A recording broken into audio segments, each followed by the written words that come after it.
السلام علیکم ورحمۃ اللہ تعالی وبرکاتہ۔ ایک مرتبہ بلند آواز سے درود شریف پڑھیں۔ اللہم صلی علی سیدنا مولانا محمد وعلی وسلم، صلاۃ و سلام علیک یا رسول اللہ صلی اللہ تعالی علیہ وسلم۔ وضو کے مکروہات آج آپ کے پیش خدمت ہیں۔ نمبر 1، عورت کے غسل یا وضو کے بچے ہوئے پانی سے وضو کرنا۔ نمبر 2، وضو کے لیے نجس جگہ بیٹھنا، یعنی جس جگہ ناپاکی ہو اس جگہ وضو کرنے کے لیے بیٹھنا، یہ مکروہ ہے۔ نمبر 3، نجس جگہ وضو کا پانی گرانا۔ نمبر 4، مسجد کے اندر وضو کرنا، یعنی مسجد میں جس جگہ پر نماز پڑھی جائے اس جگہ پر وضو کرنا۔ نمبر 5، اعضائے وضو سے لوٹے وغیرہ میں قطرے ٹپکانا۔ جس برتن میں وضو کا پانی ہو اس وضو کے پانی کے برتن میں جو ہے اعضائے وضو سے قطرے وضو کے پانی کے قطرے ٹپکانا۔ نمبر 5، اعضائے وضو سے لوٹے وغیرہ میں قطرے ٹپکانا۔ نمبر 6، پانی میں رینٹ یا کھکار ڈالنا۔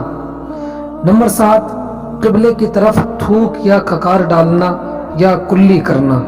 آج اکثر نوجوان اور نوعمر بچوں کو یہ دیکھا جاتا ہے کہ وہ جس طرف دل کرتا ہے اسی طرف تھوک دیتے ہیں، کھکار ڈال دیتے ہیں، کلی کر دیتے ہیں۔ یہ غلط بات ہے اور یہ وضو کے مکروہات میں سے ہے کہ قبلے کی طرف تھوکنا یا رینٹ کرنا یا کلی کرنا یہ وضو میں مکروہ ہے۔ نمبر 8، بے ضرورت دنیا کی بات کرنا، یعنی کوئی ضرورت ہو، کوئی امپورٹنٹ مقام ہو تو اس حالت میں بات کر سکتے ہیں، لیکن بے ضرورت ہی نہیں ہو، فضول باتیں دنیاوی باتیں کرنا یہ مکروہ ہے۔ نمبر 9، زیادہ پانی خرچ کرنا، یہ بھی وضو میں مکروہ ہے۔ نمبر 10، اتنا کم پانی خرچ کرنا کہ سنت ہی ادا نہ ہو سکے تو پھر اتنا کم پانی خرچ کرنا بھی مکروہ ہے۔ پتہ یہ چلا کہ نہ زیادہ پانی خرچ کرنا چاہیے اور نہ کم پانی خرچ کرنا چاہیے۔ زیادہ پانی خرچ کرنا بھی مکروہ ہے اور کم خرچ کرنا بھی مکروہ ہے۔ نمبر 11، منہ پر پانی مارنا، یعنی لپوں میں پانی لیا اور دور سے جو ہے چہرے پر مارا تو یہ مکروہ ہے۔ نمبر 12، منہ پر پانی ڈالتے وقت پھونکنا، یعنی ہونٹ ہلاتے ہوئے پھونک مارنا جو ہے یہ بھی مکروہ ہے۔ نمبر 13، ایک ہاتھ سے منہ دھونا یہ وضو کے مکروہات میں سے ہے۔ نمبر 14، گلے کا مسح کرنا یہ بھی مکروہ ہے۔ اور نمبر 15، بائیں ہاتھ سے کلی کرنا یا ناک میں پانی ڈالنا یہ بھی وضو کے مکروہات میں سے ہے۔ نمبر 16، داہنے ہاتھ سے ناک صاف کرنا یہ بھی مکروہ ہے۔ ہمیں یہ چاہیے کہ ہم جو ہے داہنے ہاتھ سے ناک صاف نہ کریں بلکہ بائیں ہاتھ کی چھوٹی انگلی سے ناک صاف کریں۔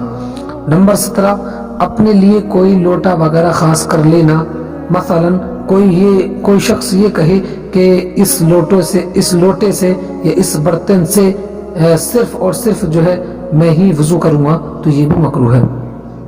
نمبر 18، 3 جدید پانیوں سے 3 بار مسح کرنا سر کا یہ مکروہ ہے۔ 3 بار نئے پانی لیے، ہر بار یعنی کہ ہاتھ دھویا اور سر کا مسح کیا تو یہ سر کا مسح کرنا جو ہے یہ وضو میں مکروہ ہے۔ نمبر 19، جس کپڑے سے استنجے کا پانی خشک کیا ہو اس سے اعضائے وضو یعنی وضو کے اعضاء پوچھنا، صاف کرنا یہ بھی وضو میں مکروہ ہے۔ نمبر 20، دھوپ کے گرم پانی سے وضو کرنا یہ بھی کہا جاتا ہے کہ یہ مکروہ ہے، لیکن یہ مطلقاً مکروہ نہیں ہے بلکہ اس میں چند قیود ہیں، چند قیدیں ہیں۔ اس کو ہم جو ہے دھوپ میں گرم پانی ہوئے کو جو ہے ہم مکروہ نہیں کہہ سکتے وضو کے لیے مطلقاً، لیکن یہ مکروہ میں شامل ہے۔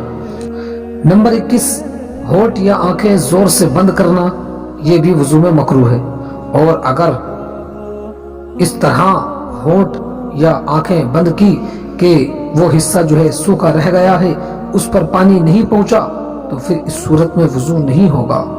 یہ 21 وضو میں مکروہات ہیں، آپ لوگ ان سے احتیاط برتیں، ان سے بچیں اور کامل وضو جو ہے کرنے کی کوشش کیا کریں۔ اور آخری بات یہ بتا دیتا ہوں کہ ہر سنت کا ترک کرنا مکروہ ہے، ہر سنت کا ترک کرنا، جو انسان کسی سنت کو ترک کرے گا تو یہ مکروہ ہے، اور ٹھیک اسی طرح بعینہ اسی طرح ہر مکروہ کا ترک کرنا سنت ہے۔